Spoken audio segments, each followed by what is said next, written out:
We live? We up? What camera I'm on, No. Big Nas? All right. The views and opinions that are of those that are not of Live on Broadway podcast does not directly. How that disclaimer go? Allison, somebody please give us the disclaimer. Somebody You just gotta stand on every all the bullshit. hold on, everybody. Mic mute up. Allison, please.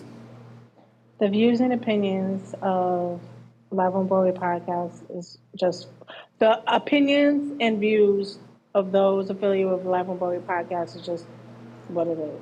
Like, All right, she said it worse than I did, but y'all get the disclaimer.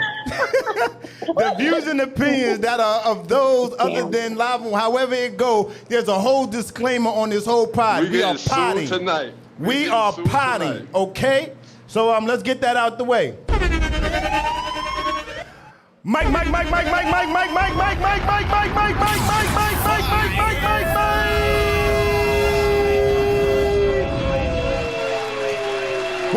Welcome back to another episode of Live on Broadway podcast.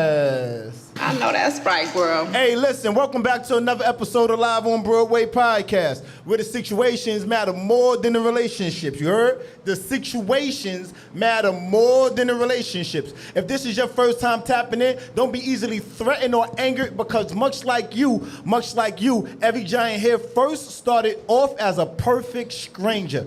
We ask that everybody tap in and get acquainted with what we doing on Instagram. _Broadway, follow me. Hello. Make sure you tap in with Live on Broadway podcast on Instagram. The same thing with YouTube, Broadway the Giant on YouTube. Make sure you get acquainted, you heard? Shout out to the viewership and that of what's happening on Clubhouse. Shout out to the viewership, like, comment, and subscribe on YouTube. Shout out to the big giants where it all started at Instagram. And most importantly, shout out to the room. You heard me?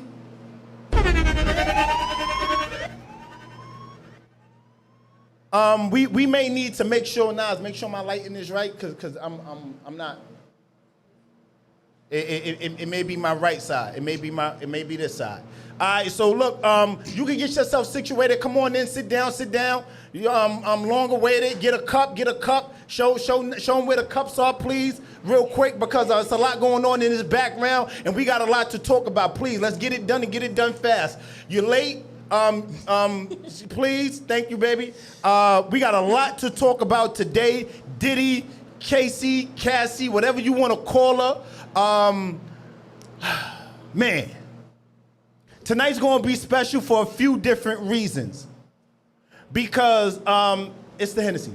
Because what we going to do tonight is we going to pie, and I'm going to tell as much of the truth as I possibly can without getting canceled.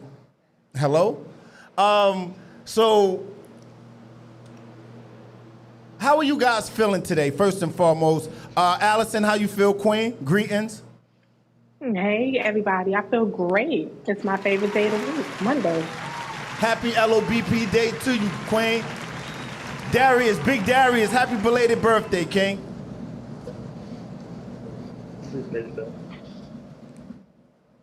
Love it. Lindell, happy Monday, Lindell. Hello? Happy Monday. It's a great day to be alive. I woke up this morning.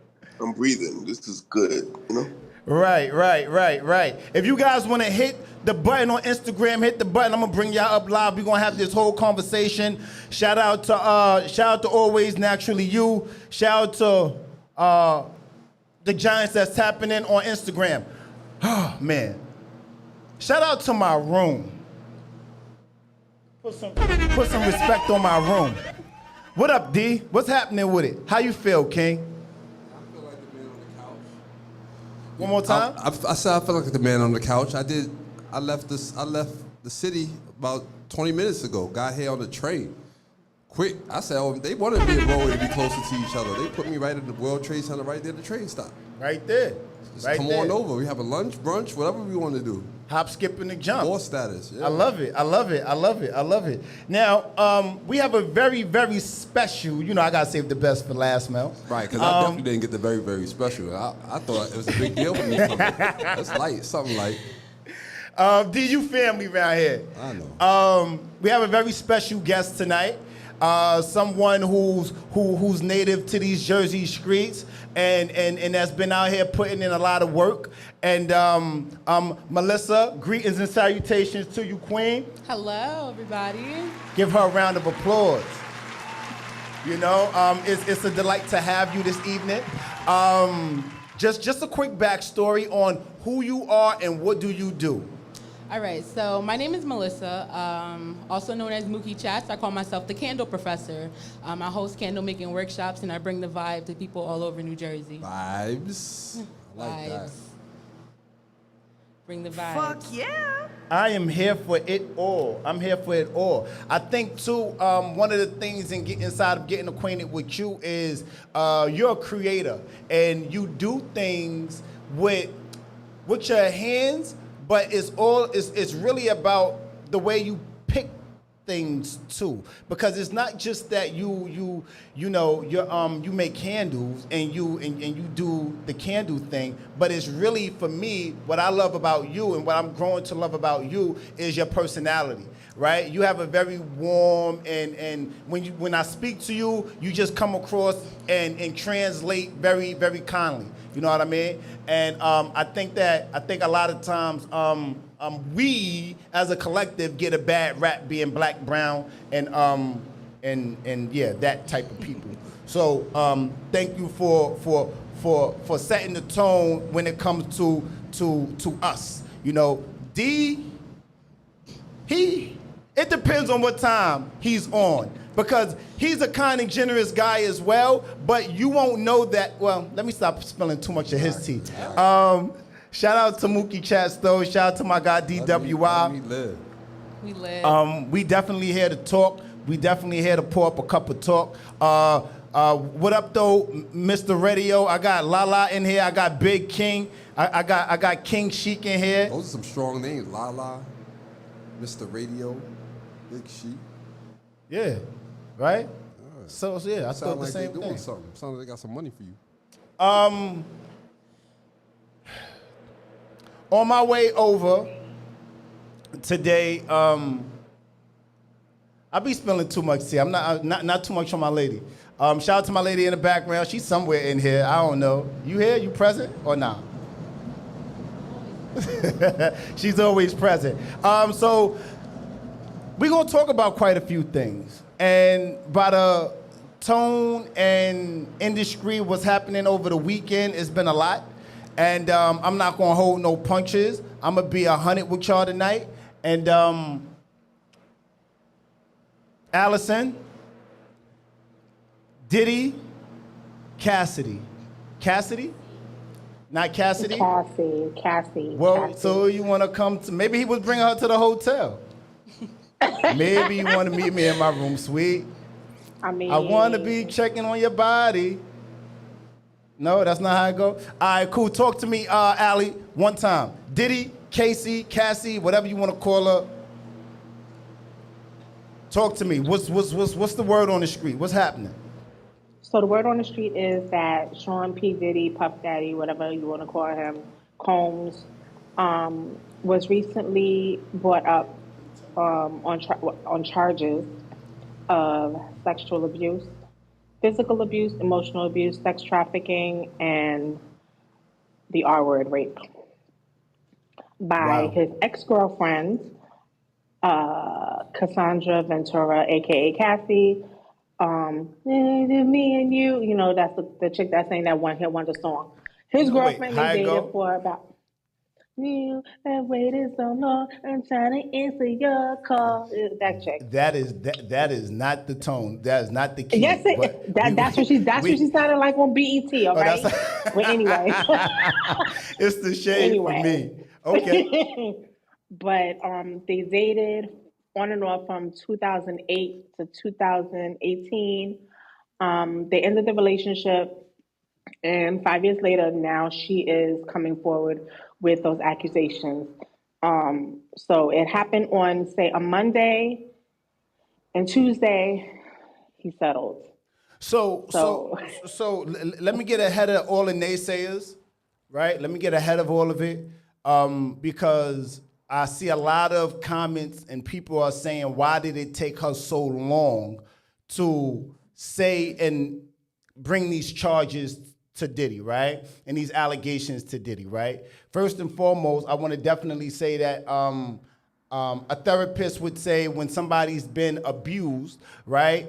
And you're being traumatized and you're going through the thing, right? You aren't always conscious of what's happening while the thing is happening, right? So if it was day 2 of the abuse or day 999, it doesn't matter, right? Because abuse is abuse, and I think when you're somebody that's been through that, you understand it a little bit differently. And I think sometimes when you've been through abuse, right, a lot of times what's happening is you aren't even cognizant of what's happening in real time until you remove yourself to realize what is the thing that happened.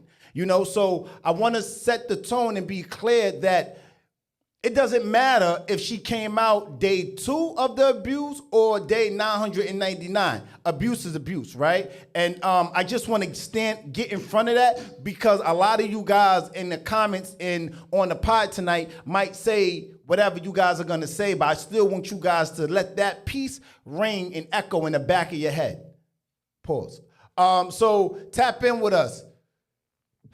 Melissa, Diddy, Cassie? You can call her Cassie. Cassie, all right. Diddy and Cassie, how do you feel? I guess my first question to the room is, what side do you stand on? Because I want to get a general consensus of who stands on where and that.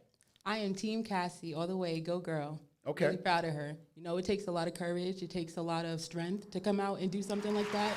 They are under a lot of fame, so it's not easy for her. So I'm glad no matter how long it took, whether it was day 1, day 99, day 2000, she came out and she did her thing and she represented it for all women. I'm here for it. I'm here for it. I'm here for it. NF says she needs the money. I see you in the comments and checking in on Instagram. D, what's up? How you feel? Where you at with it? So I'm not against Cassie. I'm always just curious.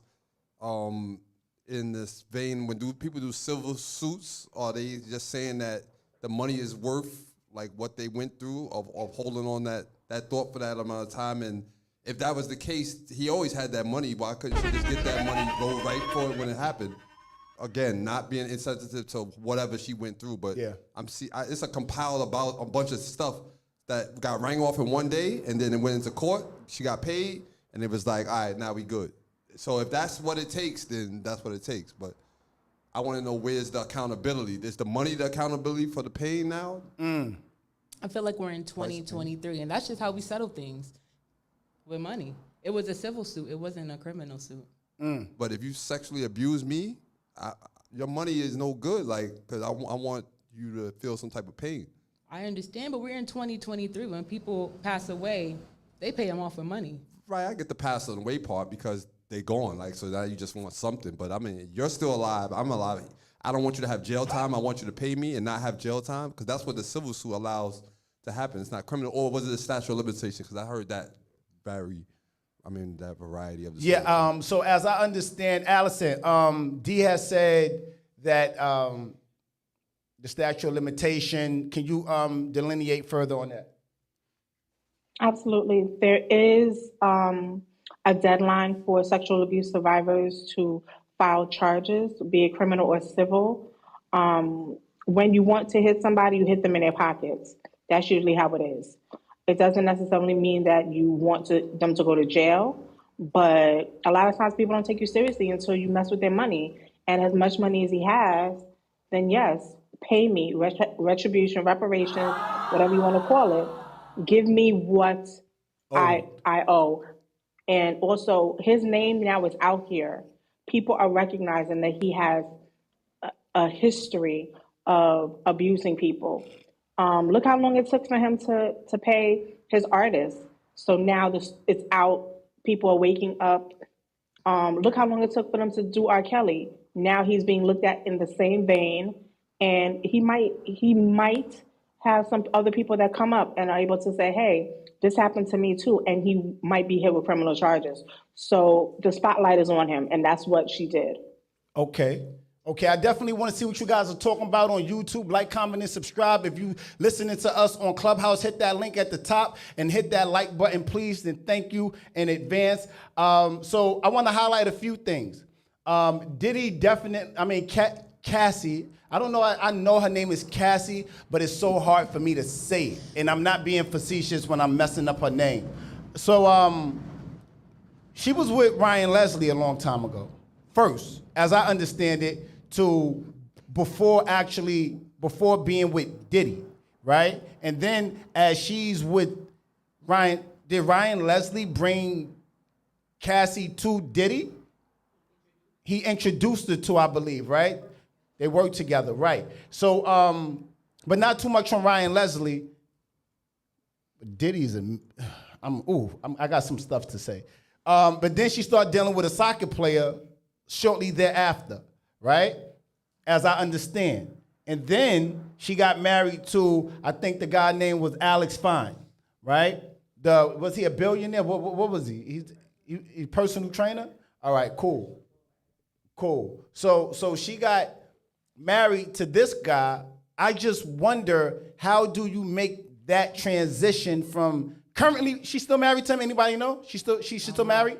All right, cool. So she's still married, as I understand. And I wonder in my head, that's a topic that she probably found security inside of her significant other, and he told her, hey, listen, if that's how you feel, and you feel very heavily on it, then you should go ahead, and I'm gonna support whatever it is that whatever it is you wanna do, as any man would do, any real man should do, you know? So, now, Diddy, on the other hand, has been linked to, Kim Porter. He's been linked to Gina, how you say her last name, Ali, please? Hello? Yoon. Gina Yu. He's been linked to her. Carisha, we know about J-Lo. Misa, right? That's his oldest son's, Hilson, yeah. Right? Baby mother. And he's never been married. So obviously, when I see somebody that's never been married and as successful as Diddy, I think that's what you call that. When someone is afraid of being married, afraid of commitment. But also, he may not want to get rid of any of his money because he's afraid of commitment. Diddy is...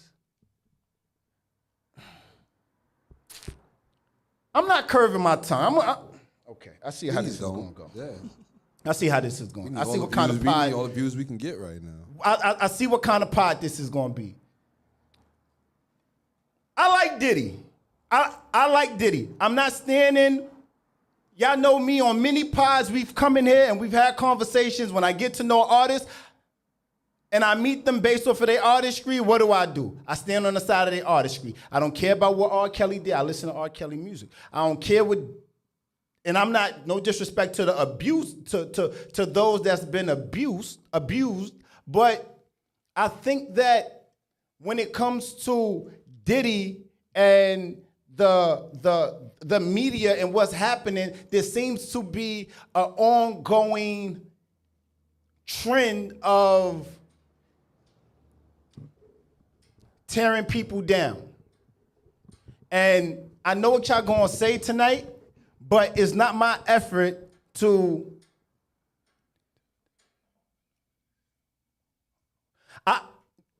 I'm gonna wake all that up, naturally, you.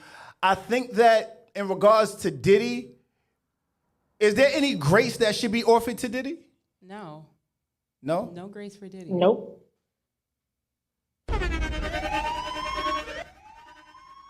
there's no grace that should be offered to Diddy. He's been running too long. Everything is catching up to him. Look at look at them looking into him for Tupac, and now, boom. Sometimes life has a way of just catching up to you. I feel like it's catching up to him. Hey, real quick, I got a question for you. Oh shit! Go ahead, Lindell. All right. I didn't want to go to you. I swear. I was going to go to Keisha. I was going to go to Lala. I was going to go to Mr. Radio. I was going to go over and try to get YouTube to talk. But you want to go. YouTube to talk is crazy. YouTube to talk. Go ahead, Lindell. Let's look at, can I see this from another lens? All right. So Diddy now is a prominent white man, happen to be black. So he's at the vulnerability of everything we would do to someone who didn't look like us if they had money. I'm giving you a lens to look this through. And so what happens now is he has a status billionaire. So now he's vulnerable. Cool. Is it somewhat there? Is he more of a payday now? And I can make up in my mind that even if it was abuse, it was 2 Live Crew abuse from back in the day when we was out here twerking at the 2 Live Crew. And now it is Diddy is not paying me any attention and I can come up off him. Is that a little piece of this that maybe women won't accept? I think, all right, so I see what you're saying. I think that, but see, I can't say this because I'm a man and I know what. Let's say it with the women. I've one side over here already, so they're about to. Lala, tap in with us, Lala. And Keisha, I'm going to come to you next.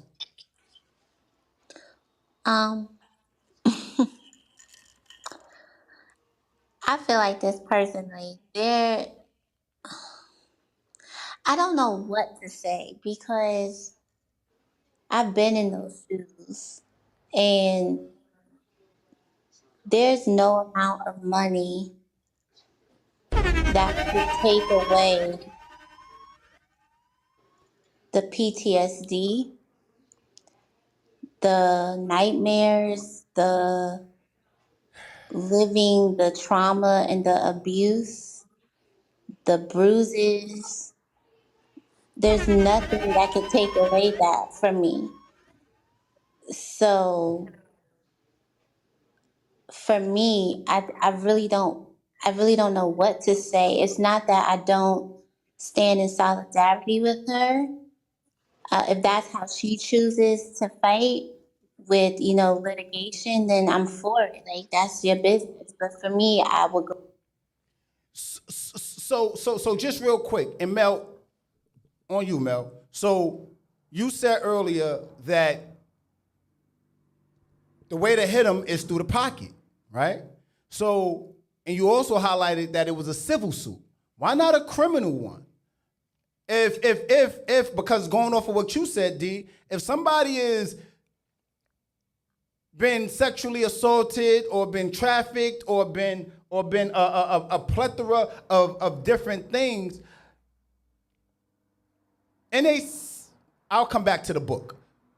With all that said, I just wonder why not a criminal investigation or criminal charges and saying XYZ happened to me by Sean P. Diddy Combs and saying that, hey, why not a criminal side and a civil side? Because the civil just is money, right? We do know that. Civil is money. But on the other side to it, when it comes to the charges, why go after the money and just have it be based off of the money? Because that's what it sounds like. How you answered. Okay. To that you say what, man? I can't talk for Cassie. Respect to her name. I feel like it's been a long time for her, and whatever the emotions that she's had throughout the time being, maybe right now that's not what she needs, and that's not what's going to benefit her, and that's not what's going to make her feel better as a woman. Now, as a woman, we all know we like our money, we like to look good, we like everything, and that's what the money is going to do for her. It's going to put her in a happy place. That man being behind bars is not doing anything for her. We're in 2023. What is she going to benefit off of that? Him behind bars. What is she getting? I can answer that. Okay. So, because I've been through this. So, basically, when you go to the police, they put you through the motions. Like, they put you through the rape kit. Like, you have to write a statement. And a lot of times what they do is they write you off. They make you feel like it never happened to you. So they interview you, they interview the assailant, and then they're like, oh, well, we can't prove anything, so there's nothing we can do.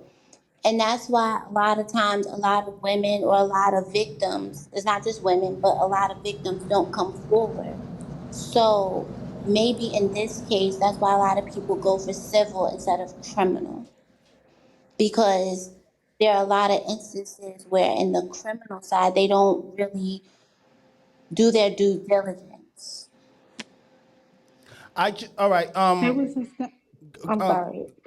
Go for it, Allison. Then I'm gonna go to Do. I got you 1 second, Okay. Do. Go for it, I Allison. just wanna go ahead and say that the reason why she didn't say something sooner was in May 2022, the New York Adult Survivors Act was signed into law, which allows adult sex abuse victims previously barred by the statute of limitations a limited look-back window to take action. Under this act, victims will have from November 2022 to November 2023 to file a lawsuit for any abuse that suffered after the age of 18, regardless of how long ago the abuse occurred. So because of that, that is why she said something. If the abuse occurred between probably 2008 and 2013. We are now in 2023. So there's a statute of limitations that took place where she was unable to go further back, which is why she's not able to do a civil lawsuit and not a criminal one. You mean why she's able to do a civil and not? Correct, yeah. All right, dude, tap in with us. Dude, what up, though? Peace to the God. Yo, what up, King? What up?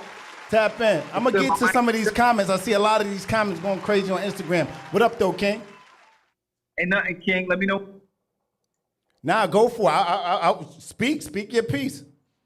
Okay, I think there are a lot of men who, they would never think like this was like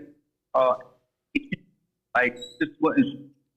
And I believe that this it was filed.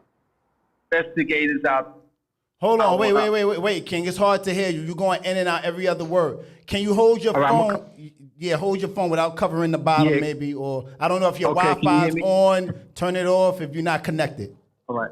Okay, can you hear me now? Yeah, I can hear you. Yes, we can. I think a lot of people,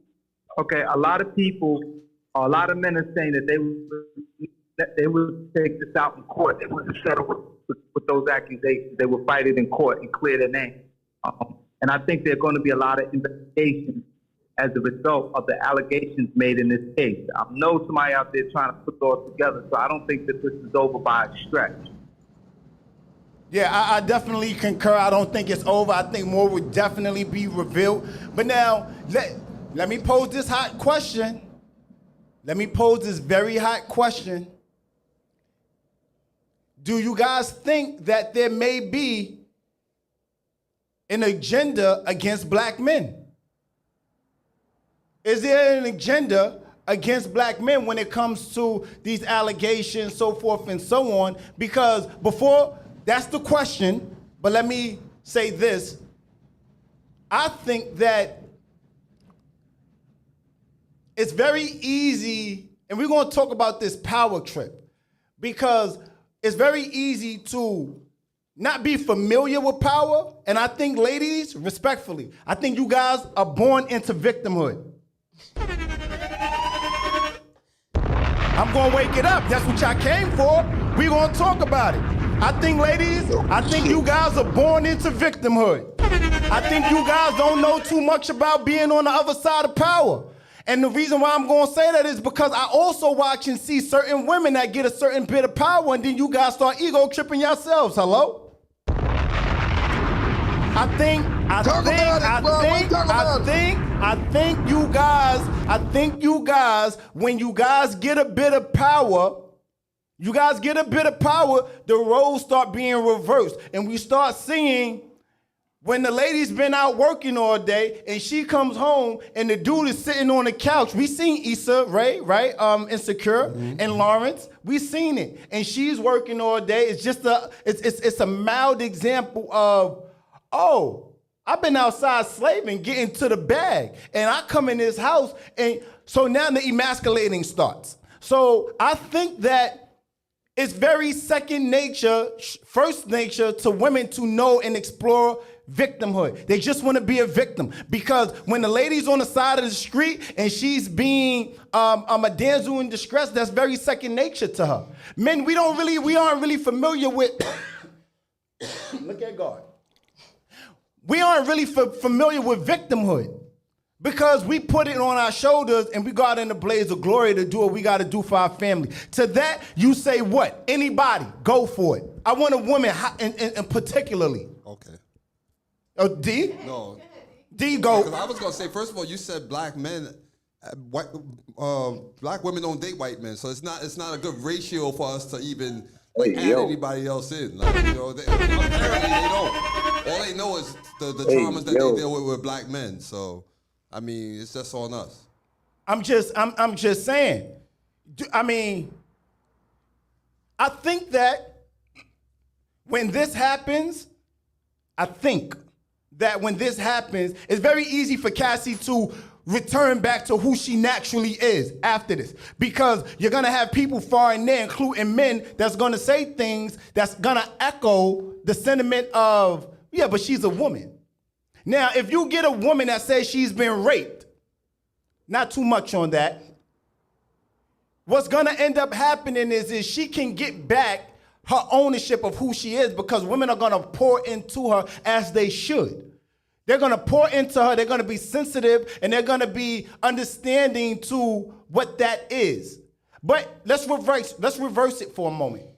A man, we're going to do what Hassan Campbell, right? We're gonna clown them. We're gonna say, oh, African Bambaataa did what to you? Fam, you tripping. You out here doing crazy stuff. You bugging. We're gonna take a more masculine side to it, and we aren't gonna pour into men the way women pour into women. I come on this platform all the time and I say I'm jealous of women, because men, we don't necessarily have that place or have found that place thus far that are able to conjugate amongst one another and be that safe space for each other.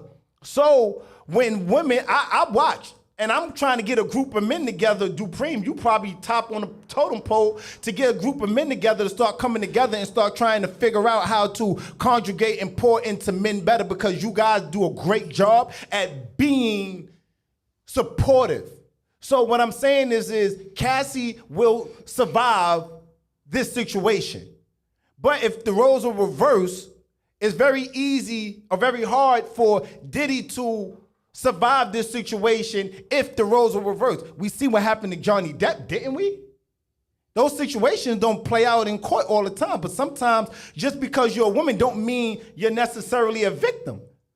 But I always give this great example. Y'all want to hear it? Here it go. The example is... We didn't want to hear it. You will get muted. Who said that? Keisha, I got smoke for you. No, what up, Keish? My thing is this. It's very normal for women to take advantage of what's been presented for them that yields to their favor. But when things are going the way that they're going, and I've seen it a lot, where women are lean into the thing that they, and men too, we lean into our double standards. But I guess what I'm trying to articulate is, at what point do we stop giving women the out and stop giving men the out because they're familiar with their double standards? So what, they're women? It's court. They should still be held accountable for their actions. But we've seen too many times, if you yell out the R word and it's not right, what happened to Jussie Smollett? Did he go to jail? Was he charged? Yes, he definitely was charged. He definitely was charged. And what happened after that? Hello? I think he went to jail.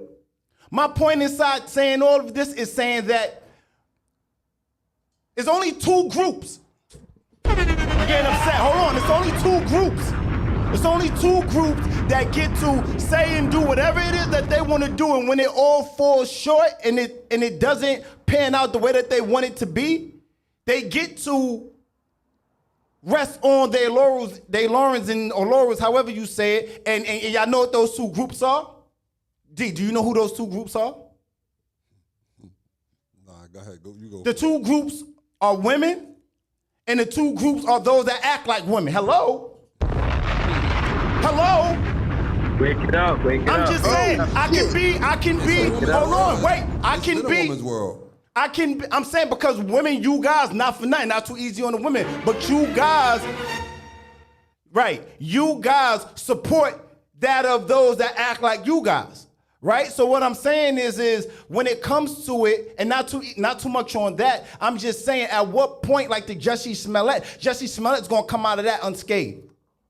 Those that Amber Heard, she's gonna come out of that unscathed.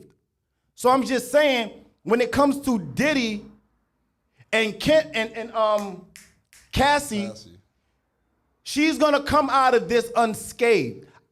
I don't particularly have a dog in the race, but what I do think is,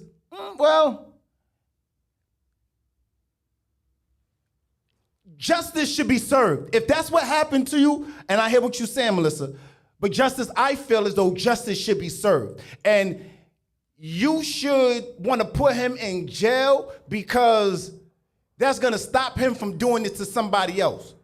There's a narrative floating around out there about Diddy marking his women, about Diddy making them wear white nail polish, and about Diddy dating younger women and making them shave the side of their head, do certain things because in that trafficking realm, they want to be able to identify who's who and what's what. So I need to be able to see, all right, he wear blue, he wear blue. That means he a Crip.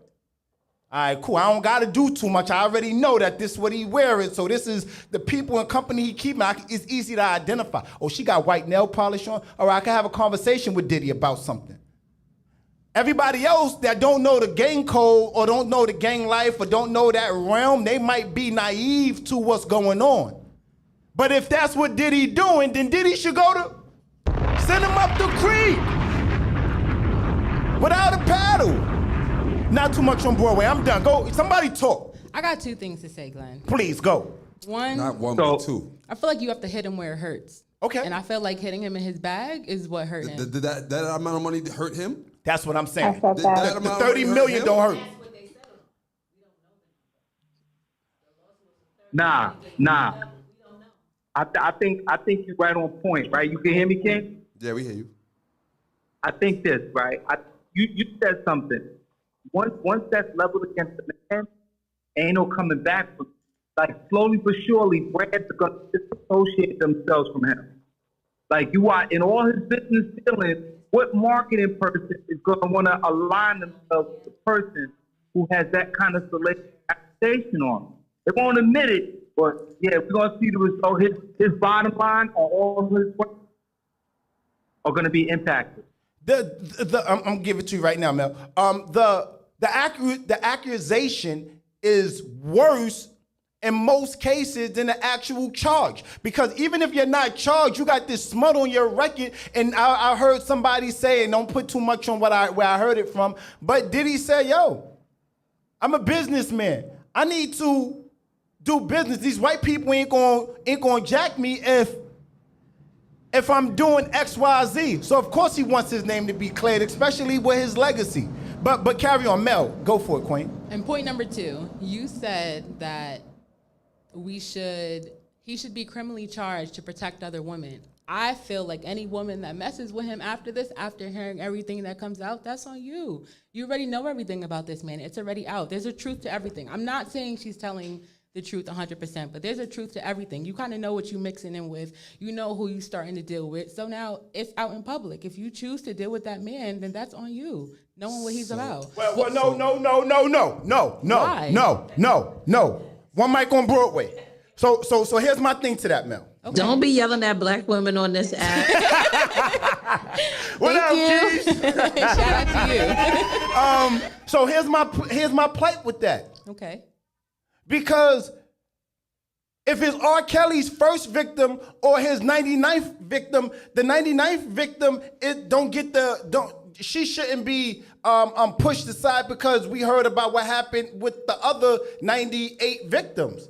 So I think as though when it comes to the first or the last, all victims' parties should be equally their voice should equally be heard. It should, but moving forward, you said that if he deals with anybody else, you want to protect other women. Yes. Moving forward from this point, any woman that deals with him, it's at your own risk. You know what you know about this man already. Not only that, let's take the fame out of it. As a woman, if I heard this stuff about a man, no matter how much money he has, I'm not dealing with that man. I'm not going to get involved with that man. I already heard everything about it. So just because Diddy has money, just because he has fame, it doesn't take away from what rape and what the accusations are for him.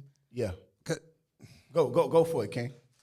What were the allegations again? What had happened? Because I that's the part I didn't even catch. Somebody run through the allegations. I don't know them off the top of my head. What was he accused of? I got you right here. I got you.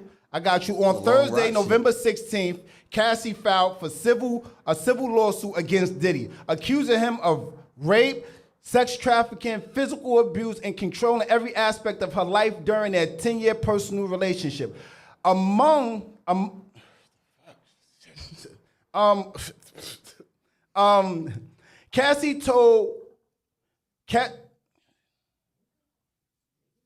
Cassie was told that she is required to wear painted nails white to contrast her nail skin against being with a black man, as allegations triggered the wave of backlash against the rape mogul.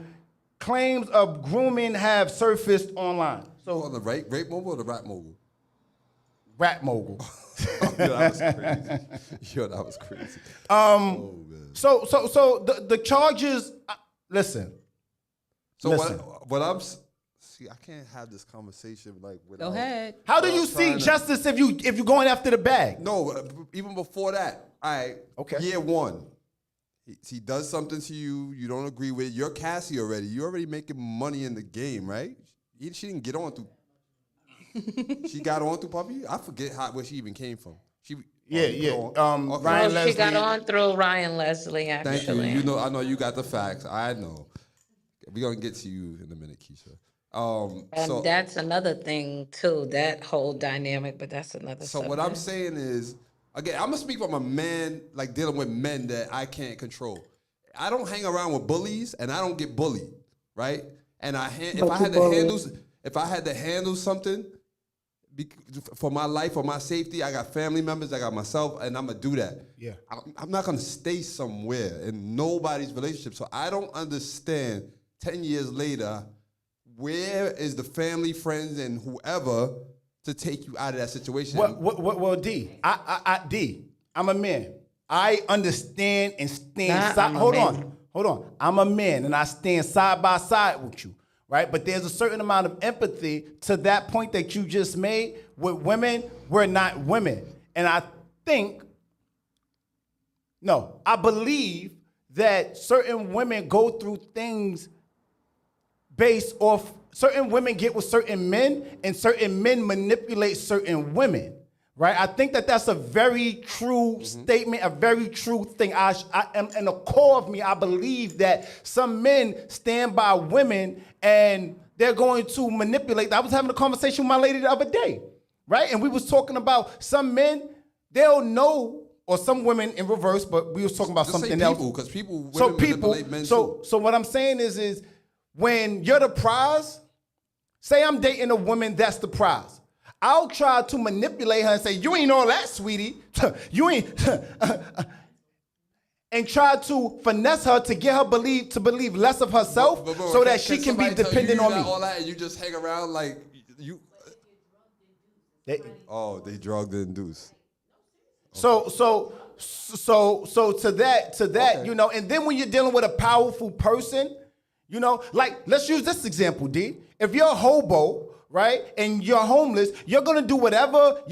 Women say hobos got the best sex because you need a place to live. So you're gonna have the best sex to secure your place to live. So, so what I'm saying is some women will go through, and I'm not saying this right. It's the back end of your manipulation. Some women are willing to go through a certain amount of torment to secure a future for themselves and what they may be going through at that moment. And then it becomes more and more, and before you know it, psychologically, when you remove yourself from the relationship, if you're able to, I think that you start setting in on yourself, and then you be like, damn, well, Yeah, part of me think it's a money play. Let me do my disclaimer too. My Damian Williams influence DWI thoughts are the thoughts of my own, but they are also from someone that's come from a background of family situations that abuse drugs, and I've seen everything happen like that. And me and my sisters, like, we kind of went through a lot of stuff, and I just watched them grow up, and I have not seen any of the two of them to my eyes, and we speak every day for the last 48 years, go through something that they sat in and stayed in. They went through stuff, but not to the point where they stayed in for 10 years. And I get the money and abusive and power and all that, but I feel like in the way that she just put it, that money answers like, people subscribe to certain things because of the money too. And I feel like that's the side that I feel like that all came with it, because there's no way that I can believe that 10 years he's been with other women and doing all this other stuff, and you was trapped there? Some women, D, some women don't have the privilege of having solid men around them. Some women don't have the privilege of being around. Go ahead, Keisha. I think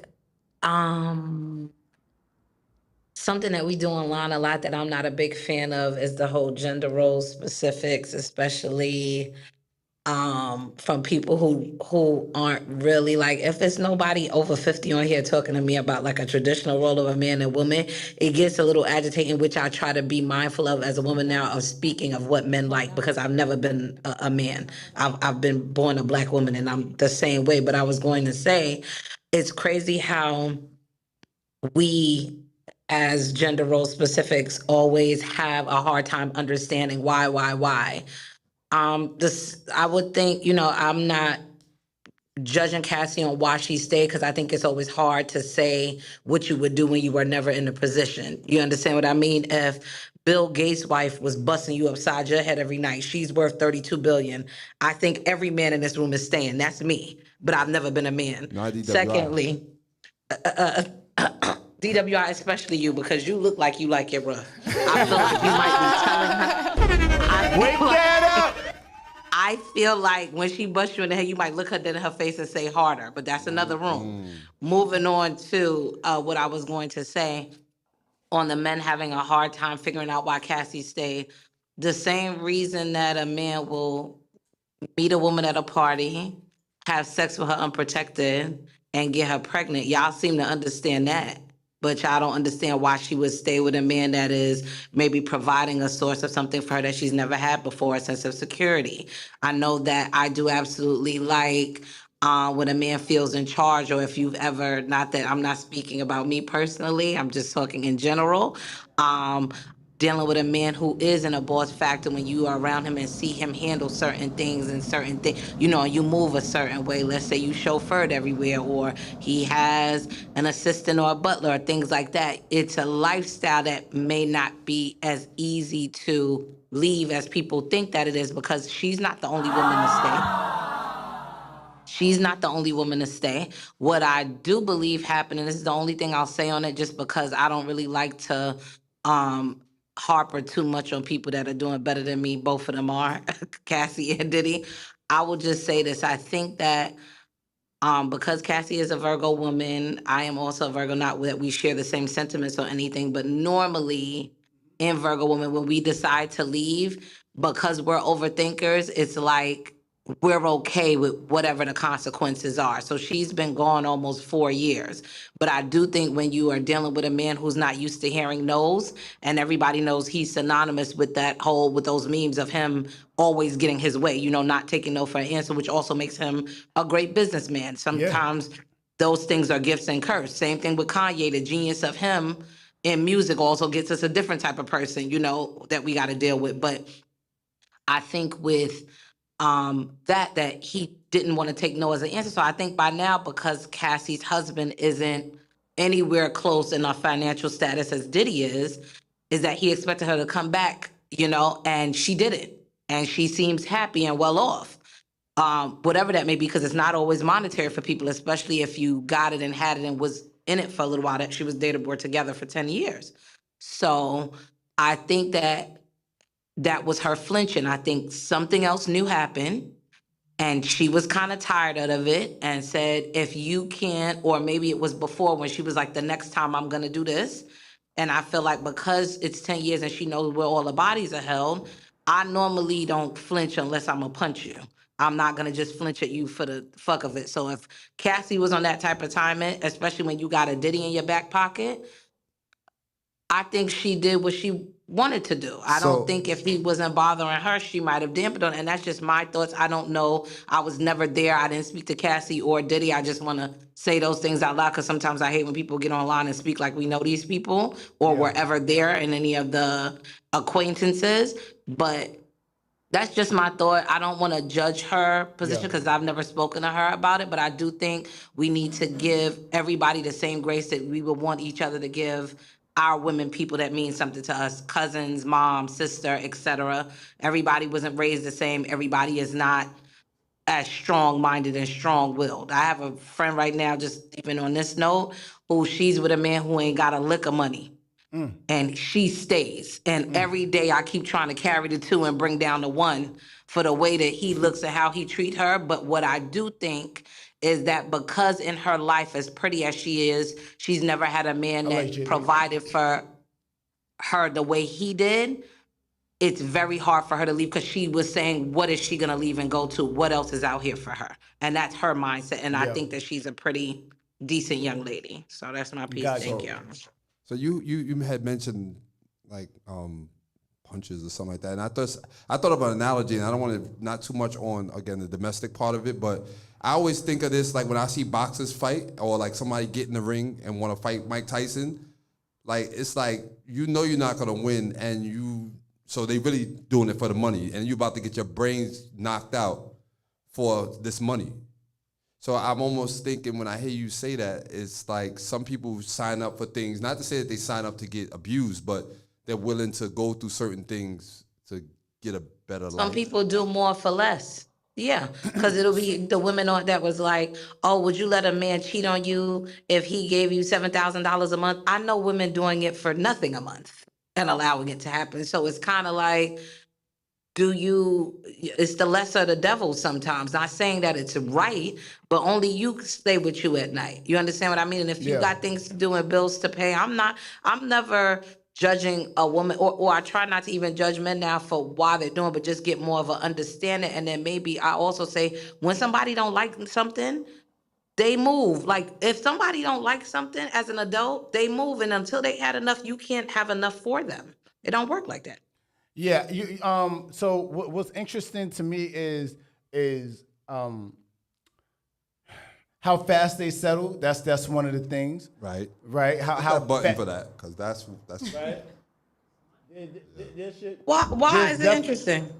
Yeah. Fuck yeah. Grand opening, you know grand why? Closing. You know why it's interesting? Because if it was criminal, but it's civil. Yeah, I mean, we talking about settle, right? You're not settling a criminal case unless you're found innocent. But it wasn't criminal. I know. They didn't reach criminal that's what yet. I'm saying. I know it wasn't criminal. I know.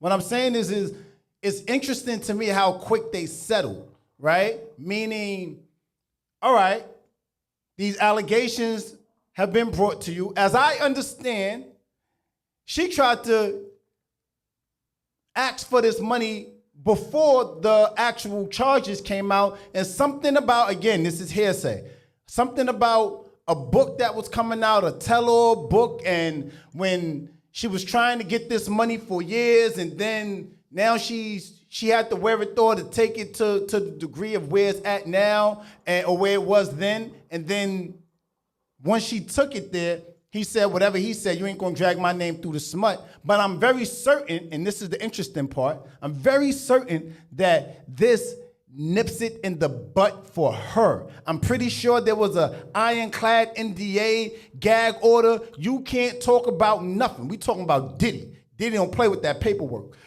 Ain't nothing coming out of Cassie no more. It's going, like I think Dupreme said earlier, more will be revealed in regards to whomever is going to come out after. We see it with Trey Songz. We seen it with R. Kelly. We seen it with Bill Cosby. We seen it with, the list goes on.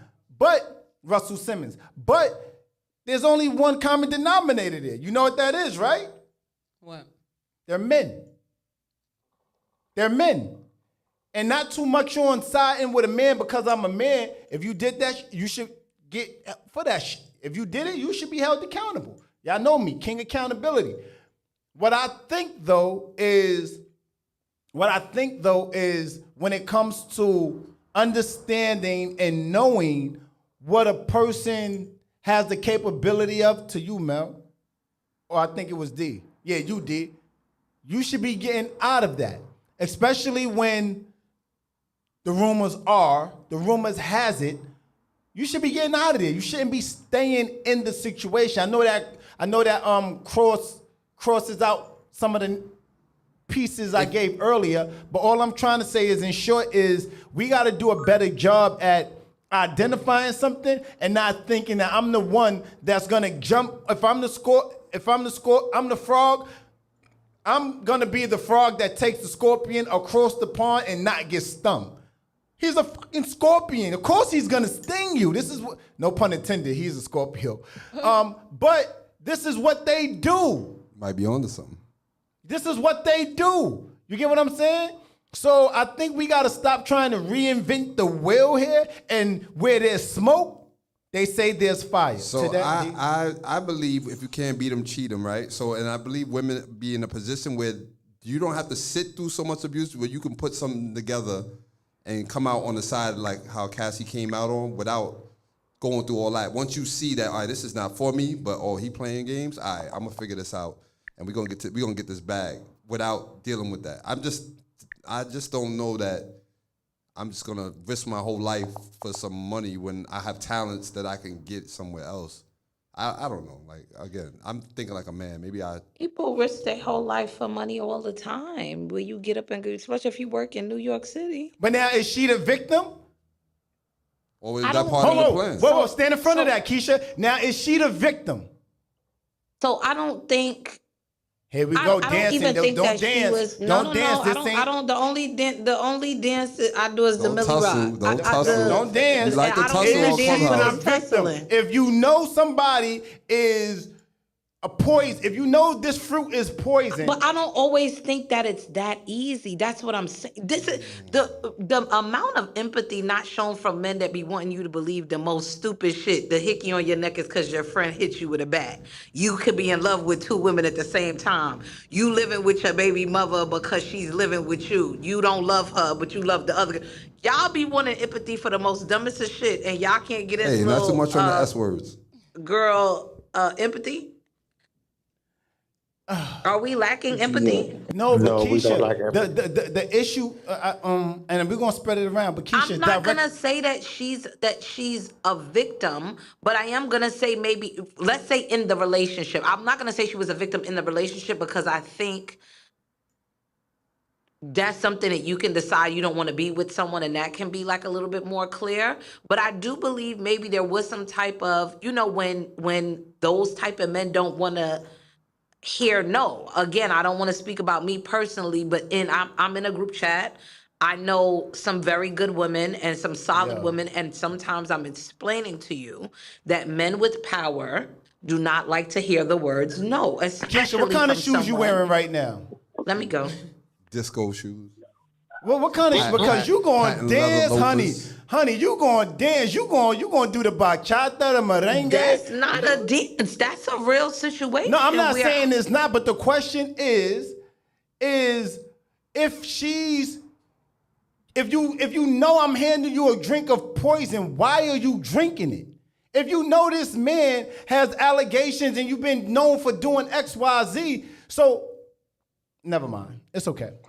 So I guess Don't for victim y'all, blame. it's Don't real victim black. blame. And Are you I guess asking for- why did she stay with him during, knowing to the fact of everything that was going on? Because we already Not spoke too about much on her. manipulation. Not too much on her. I'm saying in general, I just don't think it's as black and white as y'all making it out to No, me. I don't think and it is. nobody was there. And nobody was there. Yeah, it's a Again, lot of nuance. y'all love the story of what's the Joker and Harley Quinn, right? Sometimes there's toxicity in love. So let's say he's handed her the drink of poison. You don't know what they on. If he drunk it first and then he passed it to me to drink, and we on it like that, you just sometimes don't know. You know, my mother said something to me that has carried me through life well, by the way. Sometimes the relationship between a man and a woman is just only for them to understand it's just theirs, you know, unless you lay down with them at night.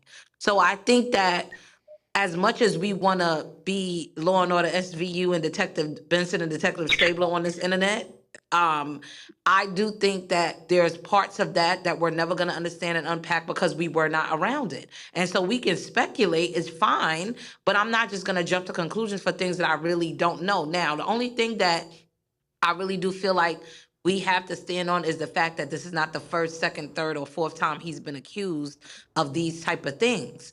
But also, those type of people are really good at wearing masks, because until the other one whose name should not be mentioned, we like to call him Voldemort, who's currently locked up, who's, you know, great at R&B music, until the money ran out for him, he was doing those same things for years. All right. Even beat a charge and got away with it. So it's not that we're playing victim. As if online, what I saw was a bunch of women saying that, oh, I know someone who was a victim of this. Oh, I know someone who was a victim of that. You know what I didn't see? None of the men saying that they know abusers or niggas that do that. So that's another situation in case you want to wake that up. I didn't see any men saying, oh, yeah, my homeboy did this, or yeah, I seen him, you know, my nigga do Yes. that. Nobody knew Because you anything. might No, not Everybody know was just those. jumping on Keep Diddy. it 100 and stand tall on it. Nobody, hold on, Keish. Nobody on your side. I know a lot of niggas that was putting their hands on women as a child. I know a lot of niggas, but then you remove yourself from it. Everybody mute up, please. Mute your mics. I know a lot of men that was putting their hands on women. I know a lot of men that was doing that. But then what ends up happening is you get older and you know things and then you remove yourself from them. Right? Because birds of a feather, it ain't hard to associate one for the other. So I think a lot of men was doing a lot of BS, right? But you woke something up. And I want to segue into what I want to talk about. But before I get there, I want to tap in with you, Mel. Okay. Okay.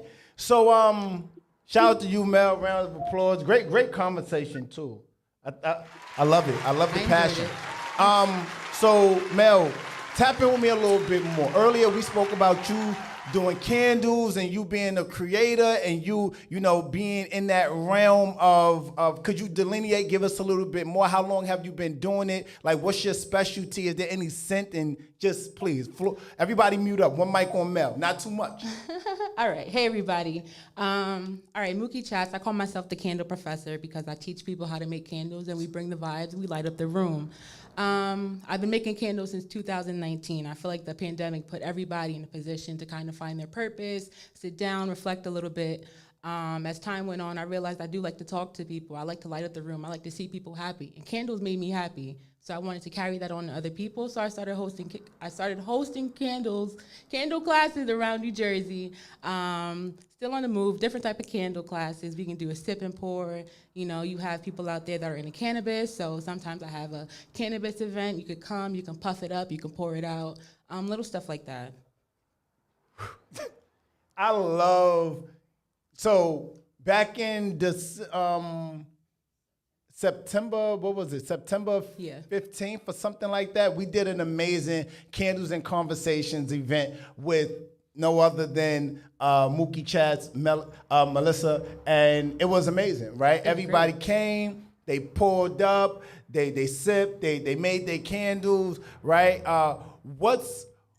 Where does the passion come from for making candles? All right, the passion comes from the way that it makes me feel, and I want to pass that on to other people. So little things like when I'm in my house, I light a candle. The different scents bring out different vibes. It brings out different moods. It puts me in different moods. It sets the mood. You asked me what my favorite candle was. My favorite candle scent is called Temptation. It's like a cashmere, sexy candle, nice to burn inside the bedroom. So that is my favorite candle. But like I said, I like people to be lifted up. We live in a crazy world, Glenn. Like people go through what they go through, and for me, candles bring it out. Making candles, I love watching people get to learn. At the candle classes, you're not just enjoying yourself. You guys have to remember, you have to learn as we go along. We're all adults. You learn something new every single day, and I want to be that person that teaches people something new. Is there any particular specific theme or message you aim to convey through the candle classes that you have? Yeah, I always want people to let their light shine. That's our slogan, let your light shine. So for me, I found my light during COVID. Right. Let your light shine. What is your light? And if you can't find your light, the light is always there. Even in the dark room, you just follow the light and it'll show you where to go. Talk about it. Wake that up.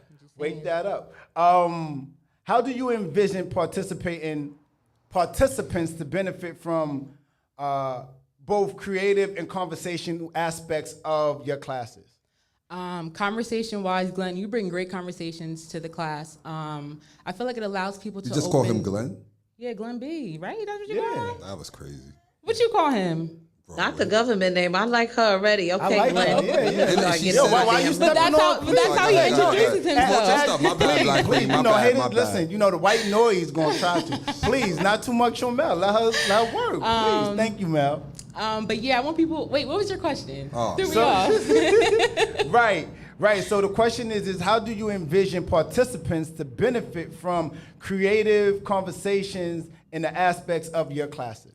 I feel like as adults, we kind of lose ourselves inside the world. So part of the classes is you become creative. You get to tap into like your inner child. When you see people do their labels, they're using colors, they're using squiggly lines, they're using all the things that we learned as kids. So, sometimes we have to loosen up, and that's what I love about the classes. I get to watch people loosen up, tap into, their happy space, I should say, happy thoughts. And I feel like people leave the weight of the world at the door and they come inside and they get to now be themselves. They get to open up, Their light is shining. I love it. So December 3rd, we're doing something at Vanilla Sky's event spaces called Candles and Conversations. Yes.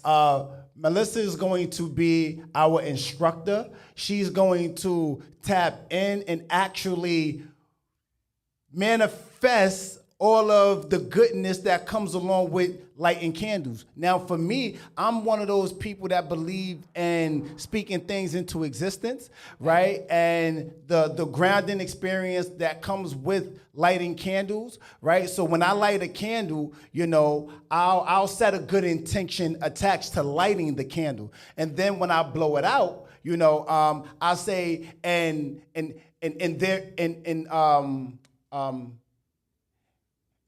there you have it. You know what I mean? So it's like you light with the lighting of the candle and then the manifestation that you put into the burning of it, and then when you blow it out, I feel like there's a direct correlation between manifesting things into existence and lighting that candle. And the beautiful part to it is you get to do it over and over and over again. So I love that, and I'm looking forward to December 3rd. Make sure you guys tap in and go over to the link in my bio, IM_Broadway. And wait, no, what's this? No, I bought some goodies. Yes. Okay, so I have two candles here, two different ones. This is a wooden wick candle, and this is a regular wick candle. Real quick, shout out to my girl Auntie, R.I.P. This candle is dedicated to her. It's called Glow. Two different fragrances, sunflower, and it's a vessel. I created this by myself. I came up with this in like a matter of like 2 weeks. Her favorite color was purple. Her favorite flower was a sunflower. So I said, let me put them together. Can you hold that in the camera? Yes, I can. It's so beautiful, guys. Let me show you. So I don't know if you guys can see it. Made everything by myself, colors and everything. So you really get to tap into your creative side. If you would have asked me if I would have known this would have came out like this, no. Yeah. But then you have a blank one. So you always start with a blank one. and you allow your creativity to play, and then you come up with something like this. I love it. I love it. Jersey in the house. Yeah. Oh, wait, and they smell great. You want to smell them? Let me taste test. Let me see which one is your favorite. My nose is a little. Nose test. Did he say, let me taste them? I mean, he did. They smell good. Lisa, don't. All organic. Don't wash All organic. All organic, all vegan. I read Love somewhere that. that it was kosher, and I said, how can a candle be So kosher? organic. What's the point of having an organic candle? We just gonna burn it anyway. Because the way that it burns differently. I don't do Bath and Body Works. I feel like I can smell the chemicals inside of their Okay, candles. so they couldn't be born from a. Quite frankly, imagine you'll be older. You don't know what causes all these sicknesses. And it's the chemicals that you are smelling. Even your pets. I'm telling you, I did a lot of I research agree. before. Do it. I agree. I love Rory it. needs a vegan candle. I love it. I love it. You know, I'm team vegan. I'm a vegan. You know what I mean? So all I do is support vegan hood. You know what I mean? So I'm here for it. And no, but I love it. I love it. I love it. I love what you're doing on the creative side. And I got some more questions. We're gonna dive deep a little bit in a second. But Keisha had woke up something in a second ago. Hello? Keisha had woke up something a second ago about Voldemort and the name that should not be mentioned, right? And what I want to talk about, and I have some questions, I have some things. Megan Partisan Fontaine. She came out with Cobra. And when I first heard it, I didn't like the record. I'm not gonna lie. But then as I listened to it again, I'm big on tapping into the things that I don't like because I need to understand why I don't like it. So as I started listening to it a bit more, I started to fall in love with the beat. That guitar is fire. I love that guitar. So I started listening to it, started diving a little bit deeper into it. And then I had a critique on her that was an imbalanced critique. And what that critique was, she was rapping about her real life, but it was too hard. I don't think I like my women, when I hear them talk about their experience as artists, I don't want to hear them rough and rugged. I don't want to hear that from them, right? I want to hear more soft and pink, right? But then when I thought about her catalog and the type of artist that she is, it gave me a chance to be a little bit, offer a bit of grace and say that, well, my energy with a lot of women artists is y'all don't be rapping about nothing. Y'all be rapping about booty popping, and that's it. And I get tired of hearing it, even though there's a pocket for it, and I do like it in that element. So I said to myself, well, Broadway, you can't have both. You can have either or when it comes to Megan. And I'm saying all of that to make the point that I actually like the record Cobra. I like the record. Right? She's talking, she's saying some stuff, and she's recalling her situations and what she's been dealing with the last few years. Now, when she goes in on that record, she says something about being with Party and how she walked in. Word for word, she said his name? She didn't say his name. All right. Yeah. If it's not directed to me, I don't respect it. Right? So she said that I walked in loosely, I walked in with you having sex with another woman, blasey, blasey, blasey, blah. So Party did what? Since they broke up, he said, I'm going to take this moment to actually let the people know when and how this thing really happened. And what he did was, I'm going to bring you up right now, King. Shout out. What he did was he made a diss record. And the diss record is called The Person. Hello? It's called The Person. One time. Shout out to my guy Collectors for dropping that bag. I appreciate you, beloved, checking in on the tap in. I appreciate the love, King. Hey! Big Collector vibes, 2 C's on everything. Tap in with them. _Collector's Choice. Tap in with them. You heard? So Party came out with a record called The Stallion. And it was very easy for me to make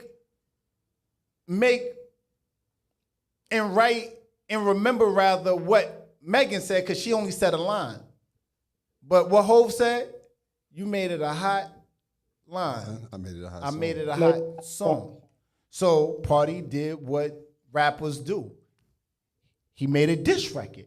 But I don't know if I really identify it as a diss record because how gentle he was with the stabs, and it just felt like there was a real point of view on it. And I'm gonna figure. I don't have no device. Can you cue it up on your device so I can play it over here, please? Just for a second.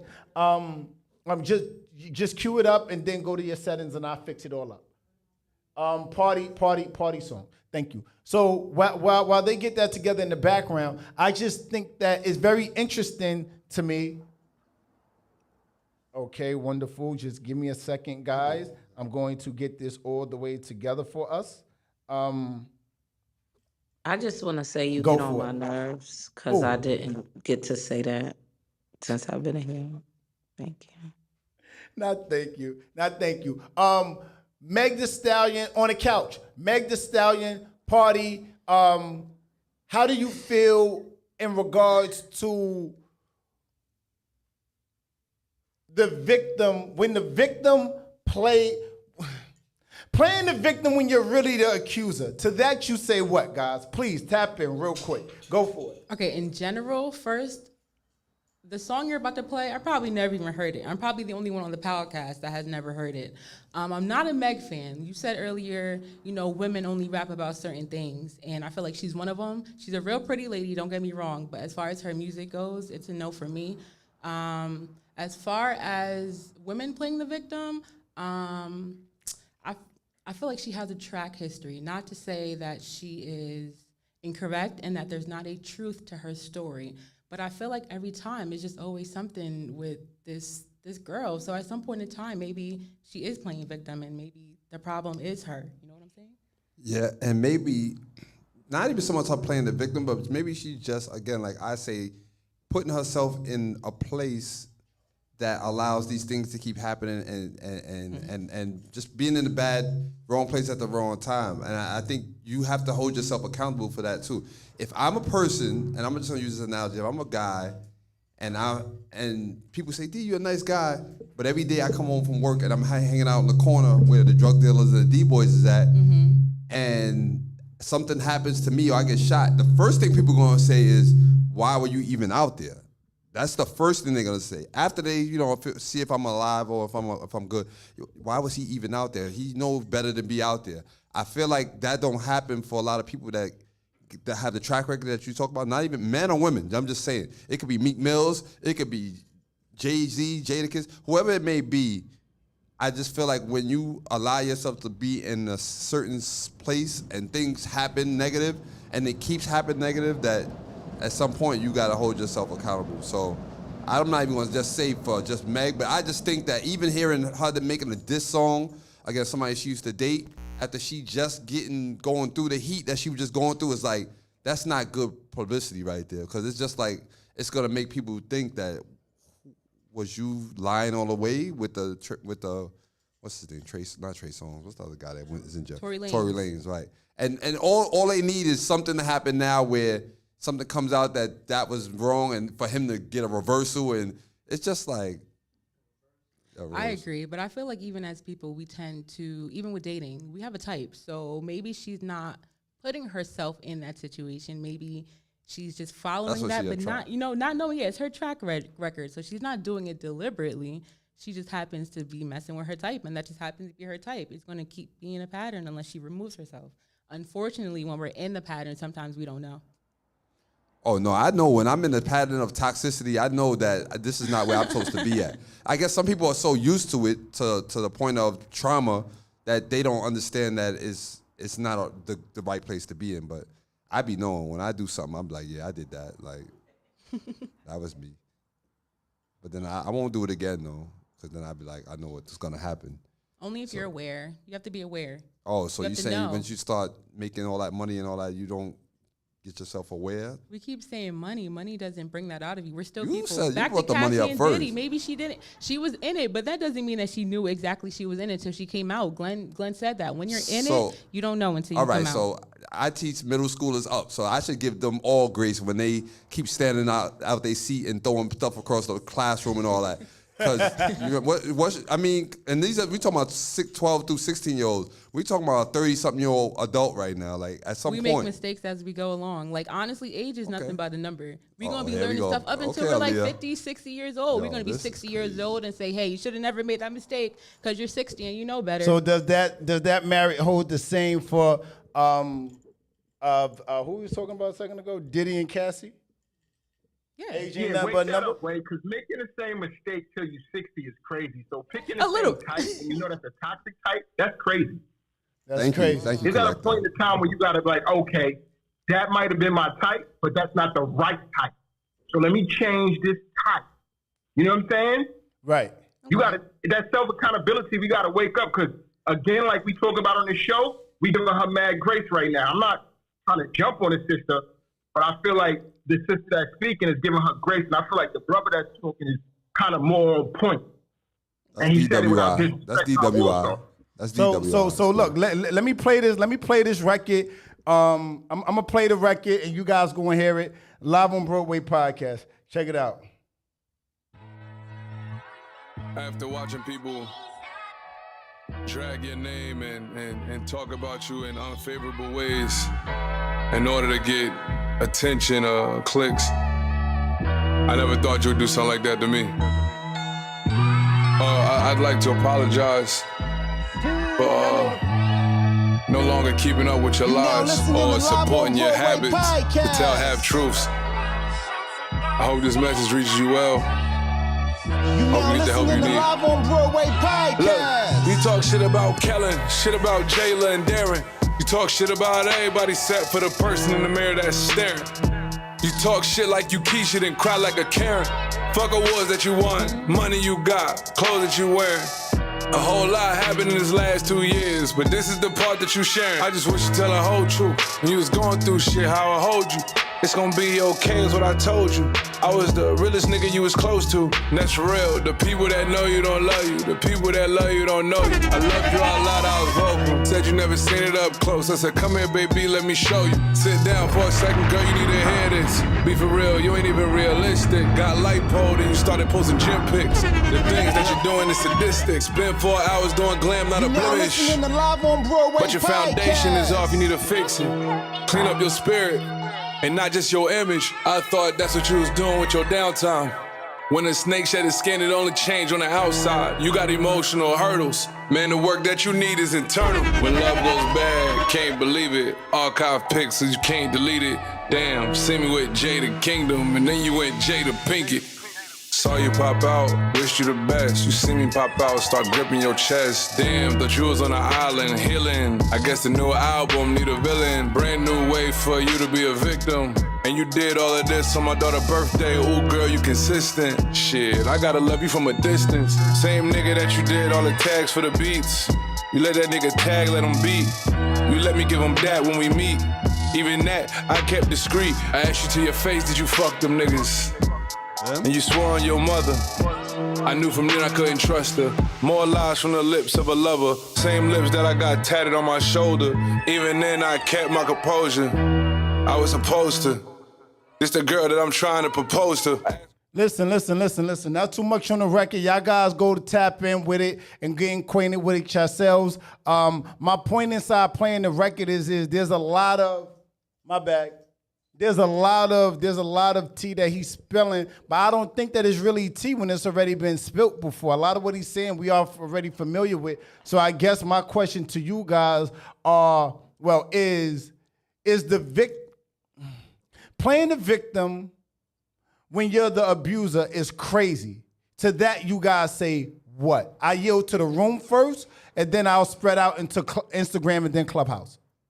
All right. First, that was my first time listening to it, honestly. So maybe I might recant some of the things that I said. I feel like in his lyrics, I feel like men hurt differently than women do. And I feel like I think I sided with him. A bully a person who has been bullied is often a bully. So I feel like Meg has been abused, and now she's also an abuser. It doesn't mean that she does not get abused. It just means that she's probably carrying on the same acts. Now, is that calling victim if you are getting abused? Is she playing victim? If she's getting abused and she's abusing, is she still a victim? She's still a victim. I think that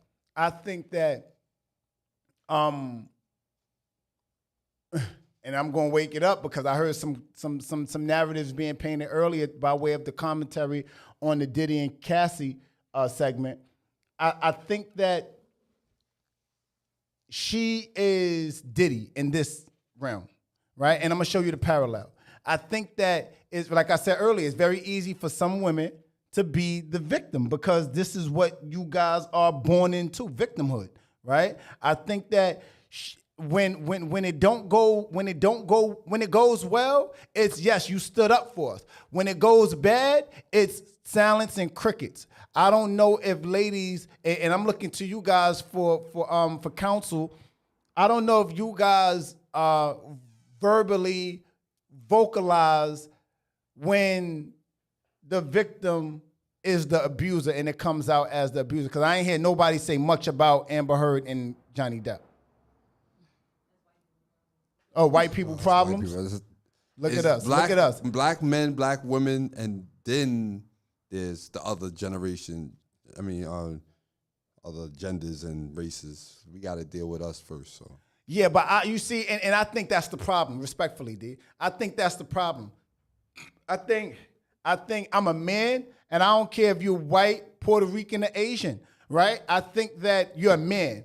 For a woman, the same thing. And I think often with you ladies, you guys don't really care if somebody's white. If you're a woman, you guys share that same plight of womanhood. Right. And you guys congregate and come together based off of that moral ground, right? So I think when it comes to Megan, I see a lot of people run to her aid, but I think more will be revealed. And it's the same thing with the Diddy situation. I think more situations are coming to pass, and we're seeing that Shorty, you be doing a lot. And I think it's the same thing with Diddy. You're very jealous of womanhood, and maybe you wanted to speak to your parents about your chromosomes being different because you mad that all the women be sticking up for you. I will mute her mic. Nobody can hear you. I will mute her mic. Nobody.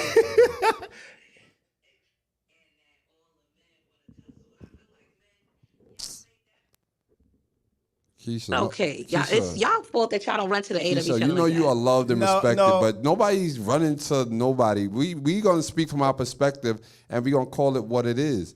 Like I didn't say running from anybody. Did you hear what I said? Because my mic, I had a red bar at the bottom. I said, and you was muted on our side. So the Broadway. Well, who muted me? Go ahead, Keisha. Well, Broadway has said multiple times tonight while I've been listening that the women all stick up for each other or that we conjugate around. Right. So then you guys with your FanDuel group chats and whatever else your sports fan. It don't work. Like, we don't care about as much as y'all care about, Keisha. Whose fault is that? That's not our fault. That's how we was created. Not saying that. I'm not saying. I am saying that I am a bit jealous. Absolutely. He said that. I'm not saying that I want to be a woman, but I also know and recognize that some of you guys be caping for other women, not because they're right, but just because they're a woman. And I also know and notice that. And if you can't respect that, your whole perspective is whack. Like, a lot of times you guys be standing next to women just because they're a woman. Hello? There's not a woman I know that supported the fact that woman, Amber Heard, shit in Johnny Depp's bed. Every woman that I spoke to was like, she's batshit Somebody crazy. probably justified it and said but there was a reason why. And they justify shit for each other all the time. We ain't gotta, even if I did decide, which I'm not, you guys have a whole code called bro code, and y'all clap each other up in y'all fuckery all the time. So please. Nah, but Keish, what ends up happening is men will call a nigga in a heartbeat. We be agreeing with a lot of what you guys be saying about the fuck boys. We be agreeing with it. Like, we stand in solidarity with you guys. When it comes to we stay away from when y'all run to them. We run away from them when y'all run to them. We stand away from them. Hello, D. We be standing away from them and y'all be running to them. And then y'all be saying, and then we what want was to check he? you out for them. Why you going that way That's for? a And now lie. I got to come protect you. Lie detector test also said that was a lie. That's the truth. He ain't lying. That's a lie. You shut up. Collectors, please tap in, King, because this woman called Keisha with a K. Keisha with a C is crazy. Collectors, tap in with us, King. How you feel? I mean, Meg Thee Stallion party, Cassie, Diddy, just all of it. Just put it in the pot and see what comes out of it. As far as Meg, I think she's a super opportunist. I feel like she's a tool. The industry uses her. I feel like she's being, to a point, misused. Because who knows if all these moves and all these records and these statements are actually coming from her, or is it your camp and all that? So I'm not really a fan of airing out personal business in public. Even if you're an entertainer, I feel like there's a way you can cover it if you have a certain amount of respect for a person. As far as Tory and as far as Cardi, I guess she ain't have a certain amount of respect for these brothers, because when they had their fallout, she just went for the juggler with them. I can't say that Party is wrong for making a response record, but at the same time, we can't be out here acting like women. At some point in time, we got to start showing men traits. I agree with that. Yeah, but when we show men traits, it don't hurt. What you said, D? You know what I'm saying? I was about to say, yeah, but what is Senate showing men's traits nowadays? Because it's like, showing in that situation, showing a man's traits. Just let her walk over. Hold on. It's turning and going the other way. Because if you ignore some shit, you ain't giving it no life. And the people that fuck with you are gonna fuck with you regardless of what other people say. And they'll be able to find out the truth. So to that, King, and I understand what you're saying, and that's cool when it's private, right? If she says something, I know it's cap. I don't need to give any pushback on it. I know it's cap, right? But when we're in the media and people are attaching themselves, because if we're to be honest with you, this is why Megan came out and said something about Tory and saying that Tory shot Meg. This is why she said it, because she said that Tory people were saying things. So when Tory people started saying things, she wanted to get her narrative out there. So if Megan is saying, yo, he cheated on me, I caught him with another woman, and then that's the narrative that's out there, and Party don't say nothing, people will attach themselves to that narrative. So when Party comes out and says something like, oh, nah, it wasn't just that, but look, it was these other things, and you saying whatever, right? And give it some type of pushback. Now it's almost like, all right, there's your narrative and then there's my narrative, but I'm saying something about it. So I'm with you on the man side to things and being a man, but I think when you're a celebrity and things are put out there in the media, you gotta be, and this is where it becomes tricky, you gotta be careful about who you date and knowing that from the beginning, we're not ever gonna do that, if that makes sense. And quick joint. I agree with you too on that. You know what I'm saying? Like, that's the thing about life, is different angles and different answers to questions too. You know, but I feel like I just feel like Meg is a super opportunity. That's my personal opinion. As far as Cassie and Diddy, I feel like Cassie had something on him. That's why he cashed out so fast. The only thing that really rose my antennas, but I came to understand that that's how life works, and I understand that she put in a civil suit. She didn't put in a criminal suit, because I was like, yo, what took her so long? Like, if all this happened a while ago, what took it so long? But when you understand trauma and you get it, and you ask other people and you hear other people's opinions, sometimes it does not come out, you know, then and there. It might come out down the line. So, you know what, Collector, you know what I feel like that with the Cassie and Diddy, and, you know, with the Meg thing, is just like, back to what the brother was saying. Even look at Meg. How can we be sympathetic about her cheating on any man? I mean, a man cheating on her, but women would still back it. So when she done made it clear fact that she cheats on him. But women would still back it. So that goes back to what we were talking about earlier. Womanhood will back the bullshit. Yeah. Just off the strength she's a woman. Yeah. D was trying to say something. Go ahead, D. Men do that too. Men do that too. That is not one-sided. No, ain't no sit down. It's big stand up on the couch about it over here. Men do that too. With your hand gestures and all that. What I'm saying. In heels. In heels, not on the couch. Yo. So it's a thing where men like me and you got to be beef or whatever. And whatever happened, I'm going to go get that. You gonna go get that, and we ain't got beef. It's up. Chicken. When women have a problem with a man or someone, it turns into this. We're gonna plan this out of how we gonna get our get back, and it may be tomorrow, maybe next year, but they gonna spin the block and they're gonna remind you about what had happened. So I just think it depends on how much the person is invested. I don't think it's like that for everybody. And then again, I'm worried about the ages of these people you're speaking to. This room have AARP, so let's relax. Second of all, you're disrespectful. Second of all, after a certain age, because we're no longer friends or no longer in any type of relationship, friendship, it doesn't mean that we're enemies and have to beef. So I don't know why that always has to be the first thing I get back or any of that. It really why are depends women so vindictive? Y'all like that? It depends on what you did. So if how many of your best friends you still cool with that you grew up with? Probably like none of them. That's hoes. That's hoes. Wake that up. How many friends you got right now? That's hoes. I have 2. My youngest friend is 3 years. She said 2. How many friends you got? That's hoes, Keisha. Now that's something different. He didn't mention anything about hoes. There you go. You ain't gonna stand. And then first of all, Keisha, I don't know Damien's whole regulations. This is how I see when men are talking about hoes. Hey, Latoya. If all your hold on, let's wake something else up. Oh my God. Sibling. Okay, the men in this room. How many of y'all all got the same father as y'all siblings? Let's wake that up. I do. Both me and my two sisters all got the same. That is not the topic and what we're talking about. Don't answer none of her questions. Don't answer none of Keisha's questions because she ain't answer none of ours. Cereal for breakfast. I like to be woke. But it's not a lot of y'all. Listen. It's not a lot of y'all. If it's you, Damien, I guarantee your left and your right hand man can't tell the same situation because that's how Barbara met Shirley in the first place. Don't come for me because that's the man's fault.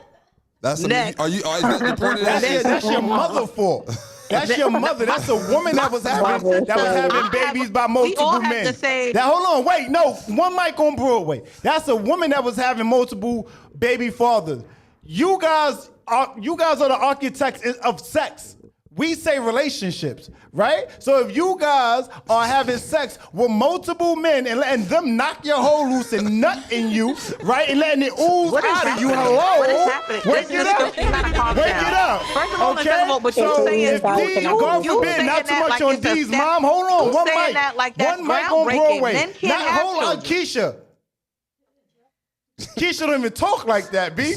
What I'm saying is it is never a man's fault for a woman deciding to have a baby with the fuck boy. Hello? You decided to do that. And if D... You said your name is King what? Accountability? And if you taking the ACC and if D... Hold on, because you not too much on my man. Because if D left and right-hand man don't have the same baby mother... a baby father, whatever you want to call it, that's the woman's fault. Auntie probably got 3 baby fathers. Listen, we're going to step into final thoughts. Hello?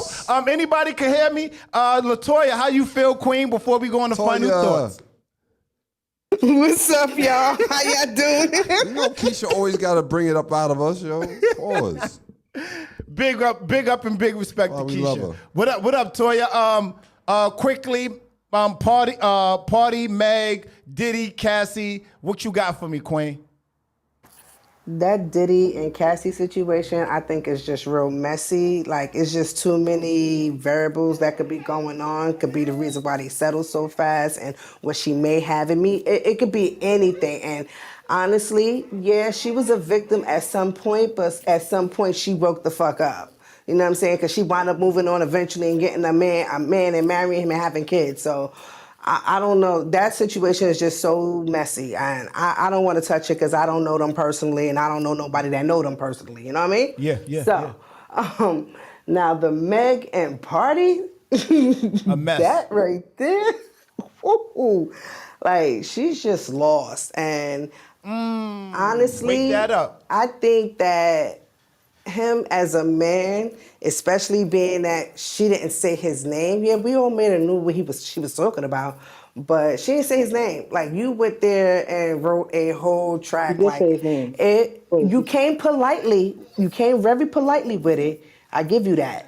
But that's something I'm pretty sure you can DM her, Twitter her, whatever you want to do. You know what I'm saying? Because she probably blocked you by now. Y'all probably don't have each other numbers, but that's something you could have said to her personally if you quote unquote loved her. But wait, Toya, and this, all right.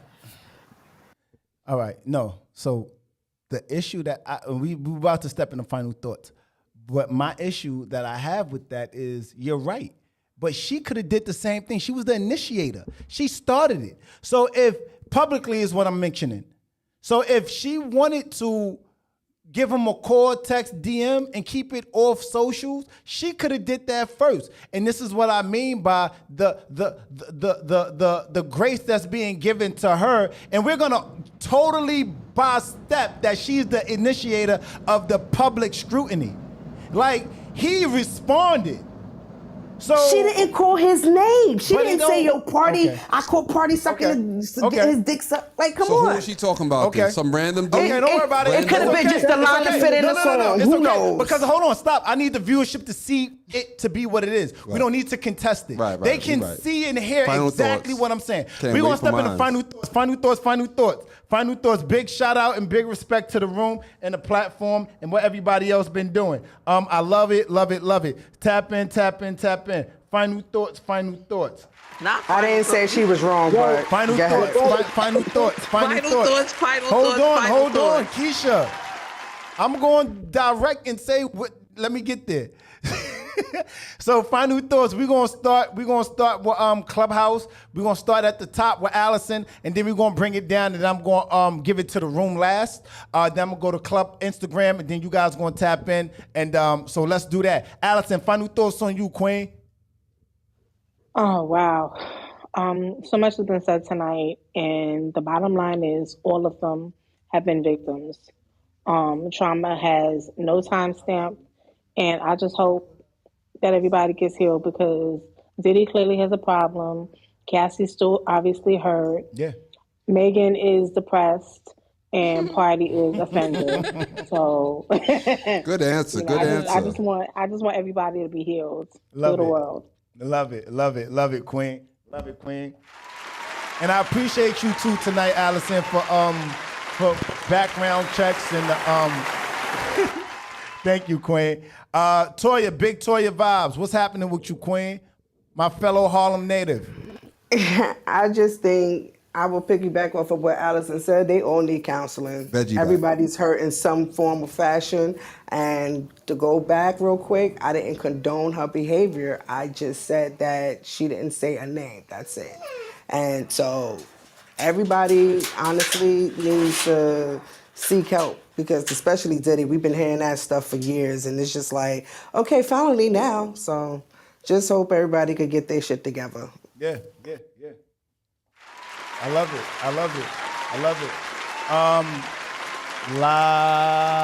La, wait till I get my money right. What up, girl? Lala? I gave you a whole intro and I get nothing. You know, Lala be outside. I get dry. She be OTL. Now watch All right, this. next. Hey, Keisha. Hey, girl. Hey, Keisha. Oh, now Call she me, doing Glenn. this. Call me. I got you. Yo, NF, what up, though, King? Yo, Please talk to him, my fellow Harlem native. Tell me something. so this how I feel. I feel like knowing Party and knowing what type of dude he is, he been going through mad stuff with Meg since the very beginning. And I just think he had his rolling point. He didn't say a lot about a lot of different stuff. And now she was shitting on him. You know what I mean? he felt like he had to speak up for himself. And knowing him, like I actually know him, he actually related to me, so I know him. He done got in beefs with her. He had to get extra security when the baby wanted beef with him, and he was speaking up, not knowing, just like he said, not knowing that she smashed the baby. He was just taking up for her for the baby. It's just a lot of different stuff that he was doing for her that she totally disregarded after they break up. Well, facts. Well, again, final thoughts is about your final thoughts. I'm not going to contest anything, but what I will say to that is most people disregard everything you did for them when the relationship is over. Like, forget everything that I did for you to make you a better person because the relationship is over. More often than not, there's a lot of that's mental health illness too. It's mental health awareness for men, right? So tap in with Grammy. me, huh? He got her a Grammy. That's foul. Hey, listen, people be manipulative. I'm only here for what I can get, not for what I can get. Tap in with me, collectors. One time, shout out to Queens Get the Money _Rich. What up though, collectors? One time, beloved. Man, I can't. After sitting here, I can't. In my personal opinion, I can't pardon Meg. I think she's full of shit, and I still think she's a super opportunist. Because all this shit, just thinking about the way all these niggas was running up in her, and she was fucking around while she was dealing with son. All this shit took place under that man's watch. All that shit took place under his watch. Big fact. Hold on. Story took place under his watch. The baby took place under his watch. And whoever else because that ain't the only one she was known for humping on out there. All took place under his watch. So I feel like she's basketball players. I feel like she's for the world, not the streets. I feel like she's for the world. Just my personal opinion. She's for the world. And like I said, Cassie got something on Diddy. And we're gonna wrap that up. 2 C's on everything. We playing for keeps this time around.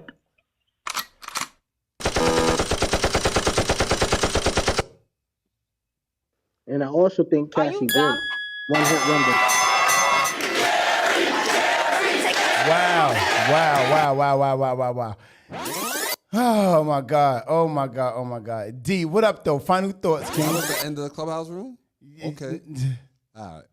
What up, King? My final thoughts is we're gonna go with Cassie and Diddy. Money, power, respect, the key to life. Like I everybody could be brought. Every time I keep hearing what's your first name again? I'll keep Melissa. Every time I hear one M, how many 2 E's, 2 L's? I just feel like it's just the world is just a crazy place. She said in 2023, everybody could be bought now. That's basically what I heard. My mansplaining ears heard that. And Meg is just doing mad much, and she just needs to just chill out before she get herself indicted for putting somebody in jail that didn't belong to be there. Like, I don't know. I just feel like her actions is not gonna be good for her character. I think it's going to catch up with her eventually. Like whatever's going on with Diddy. My bad. Yeah, that's it. Shout out to everybody tapping in with us tonight. Mel, what's happening with it, Queen? So final thoughts on you, sis. Just go, please. Final thoughts. I feel like Meg definitely needs a lot of healing. You put me onto this song. I'm gonna listen to it again. Yeah. I feel like he came real mature. He was real respectful, and that makes me feel like it came from the heart. And that's where I side with him. You know what I'm saying? Respect to him. I don't think he's just manipulating you as a man. No, I don't think he's. Seeing her Look track at this record, no, toxicity. I don't. Let her speak. Final thoughts. I don't think so. I side with him. I know men hurt differently. We have to. Men hurt differently than women do, and I feel like he poured his hurt into it. She keeps messing with these women. She keeps messing with these men, and she's not ready yet. I'm not saying the men are perfect. Moving over to Diddy and Cassie. Shout out to my girl Cassie. I'm gonna always say that. Not your girl. She's my girl because I feel like she stood up for women. I feel like I heard a lot of people tonight mention time, and she waited all this time. I I don't feel like time has anything to do with it. To be honest with you, you come out when you're ready to come out. And to all those other women out there that have not came out, I hope that this can also motivate you to come out in your own way. Not for the money though, but for the right reasons. And I hope to see everybody at our next event. Yes. December 3rd. Yes, wake that Don't up. come out for me. Come out for yourself. Come experience the vibe. Come intertwine with us with some vibrant, awesome conversations. Bring your lady, bring your mom, bring your grandma, bring your aunt, bring the cousins, bring everybody out. We're going to have a good time. You're going to light up the room. And Vanilla Skies, where creativity meets radio. Hey! Love it, love it. Wait, quickly. What's up? How do you create a comfortable and engaging atmosphere for participants that shares your conversations while making the candles? How do you create that? Music and great vibes. I'm gonna be honest. I feel like energy is something that's very important, and I want everybody to feel comfortable. So you're not playing no party, no Meg, no Diddy, nah, we don't. No Cassie. We vibe out to maybe some R&B, some throwbacks. You know what I'm saying? We set the mood. We make everybody. Flute, maybe the Flute album. Am I too old? Am I too young? I'm rolling.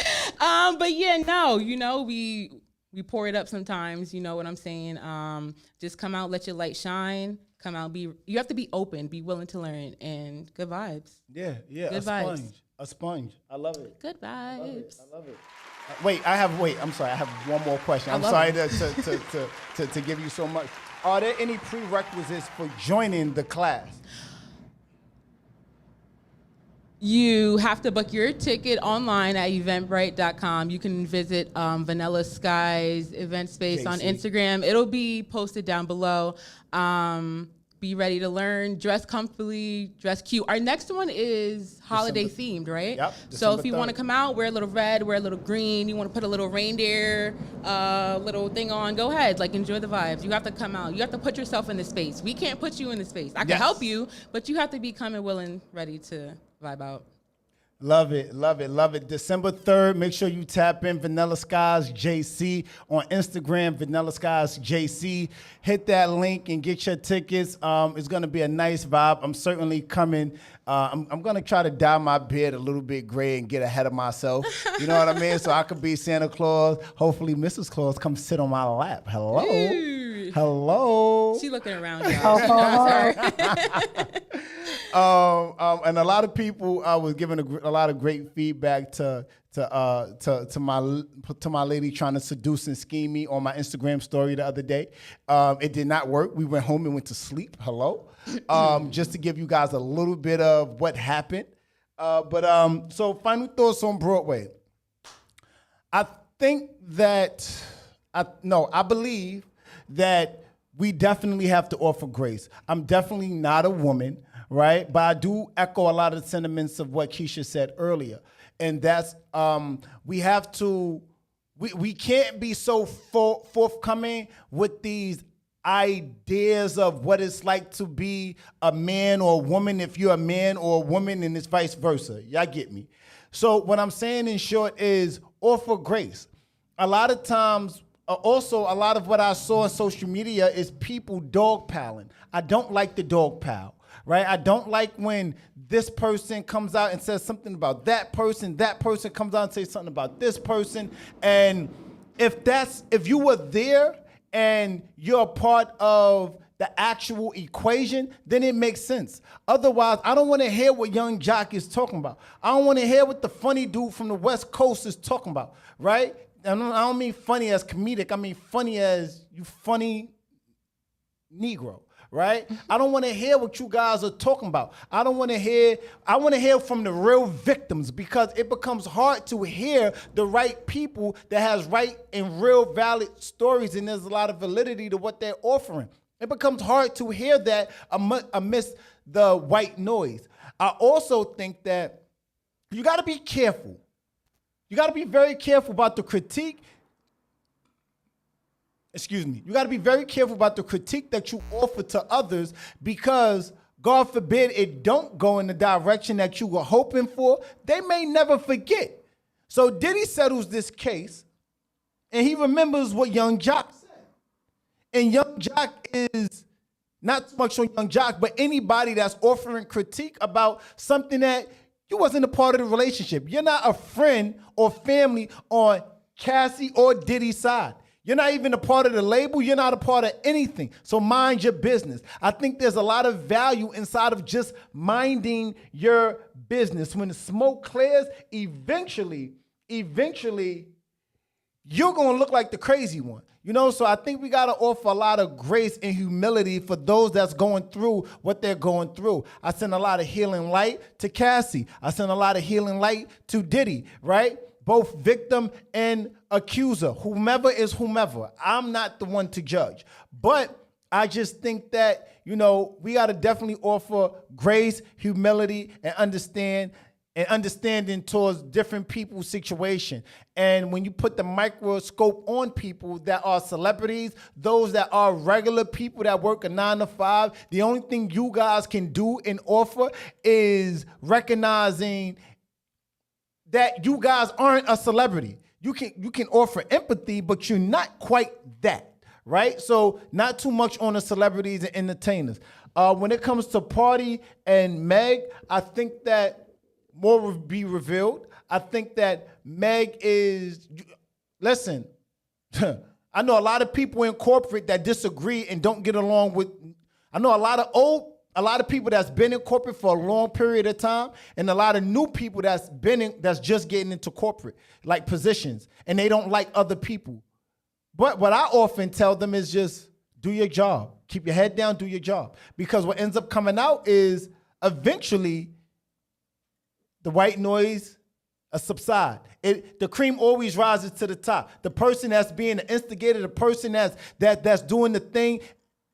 We've seen it for years with Bill Cosby. Alleged, well, I don't know if it's alleged because he was charged, whatever, but we see it. Eventually it comes to pass. So just sit back like a Mac in your army suit that's black. Just do what you're here to do. Live on Broadway podcast. Y'all know my vibe. Y'all know my body. Episode 617. 617 episodes out the way. You heard? Been doing this for a little while. I appreciate everybody tapping in with us tonight. New podcast, new energy.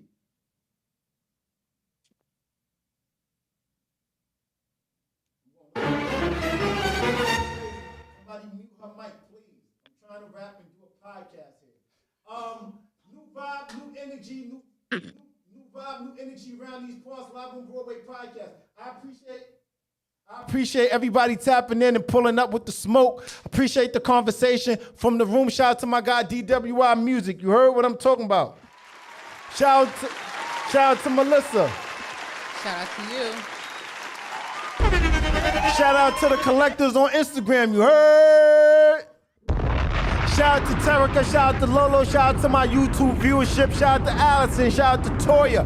Big Sean, I appreciate you, King. La Silence is golden, I appreciate you. Keisha, I appreciate your divisive ways. Angel, I hope all is well with you, Queen. Better late. Late is never better. Late is better. I don't know how the saying go. But I appreciate you for joining it, Queen. Live on Broadway podcast. Y'all know my vibe. Y'all know my body. It's cheaper to be yourself. Be giant. Pooh! Clip! Money coming, money go. Do you have relationship questions you need answered? Spicy topics? DM us at Live on Broadway Podcast. Have music, products, or an ad you want us to run? Email us at Live on Broadway Podcast. Be sure to tap in. Mondays, 7 to 9 p.m. Eastern Standard Time. Live on IM_Broadway's Instagram. Clear. Clip! Like that.